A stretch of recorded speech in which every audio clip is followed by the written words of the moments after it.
ಇವತ್ತು ಮಧ್ಯಾಹ್ನ ಮೇಲೆ ಕಾರಿಗೆ ಒಂದು ಬಾಡಿಗೆ ಇತ್ತು.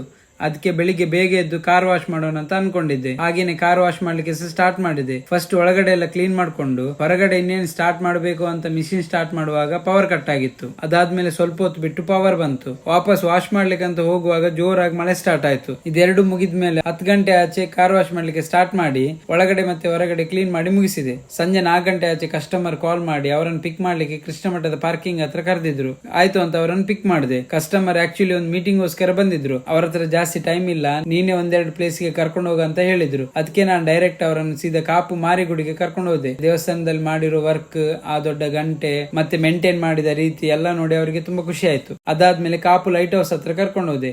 ಆದ್ರೆ ಬೀಚ್ ಗೆ ಮತ್ತೆ ಲೈಟ್ ಹೌಸ್ ಗೆ ಹೋಗ್ಲಿಕ್ಕೆ ಇನ್ನು ಪರ್ಮಿಷನ್ ಇರ್ಲಿಲ್ಲ. ಆದ್ರೆ ಅವರು ಬೀಚ್ ಅಲ್ಲಿ ತುಂಬಾ ಹೊತ್ತು ಟೈಮ್ ಸ್ಪೆಂಡ್ ಮಾಡಿದ್ರು. ಆದ್ರೆ ಇನ್ನು ಹೋಗ್ಲಿಕ್ಕೆ ತುಂಬಾ ಟೈಮ್ ಇತ್ತು ಅಂತ ಹೋಗುವಾಗ ಇಲ್ಲಿ ಪಡುಕೆರೆ ಬೀಚ್ ಅನ್ನು ತೋರಿಸಿದ್ರೆ ಆಯ್ತು ಅಂತ ಅನ್ಕೊಂಡೆ. ಹಾಗೇನೆ ಅವರನ್ನು ಕರ್ಕೊಂಡೋಗಿ ಪಡುಕೆರೆ ಬೀಚ್ ಸಹ ತೋರಿಸಿದೆ. ಅದೆಲ್ಲ ಆದ್ಮೇಲೆ ಆನ್ ದ ವೇ ಅಲ್ಲಿ ಹೋಗ್ಬೇಕಾದ್ರೆ ಅವ್ರು ಏನ್ ಹೇಳಿದ್ರು ಅಂದ್ರೆ, ಪ್ರತಿ ಸತಿ ನಾವು ಉಡುಪಿಗೆ ಬಂದಾಗ ಕೃಷ್ಣ ಮಠ ಅಥವಾ ಮಲ್ಪೆ ಬೀಚ್ ಎರಡರನ್ನೇ ನೋಡ್ತಾ ಇದ್ರಂತೆ. ಆದ್ರೆ ಈ ಸತಿ ಬಂದು ಮಾರಿಗುಡಿ ಮತ್ತೆ ಕಾಪು ಬೀಚ್ ಅನ್ನು ನೋಡಿ ಅವರಿಗೆ ಖುಷಿ ಆಗಿತ್ತು. ಅಷ್ಟೇ ಹೇಳಿ ಅವರನ್ನು ಬಸ್ ಸ್ಟ್ಯಾಂಡ್ ಗೆ ಡ್ರಾಪ್ ಮಾಡಿ ನಾನ್ ಮನೆಗೆ ಬಂದೆ. ನಿಮ್ಗೆ ಸಹ ನಮ್ಮ ಕಾರ್ ಏನಾದ್ರು ಬುಕ್ ಮಾಡ್ಬೇಕಂತಿದ್ರೆ ನನ್ನ ಬಯೋದಲ್ಲಿ ನಂಬರ್ ಇದೆ, ಅದಕ್ಕೆ ಕಾಂಟ್ಯಾಕ್ಟ್ ಮಾಡಿ. ಓಕೆ, ಬಾಯ್ ಬಾಯ್.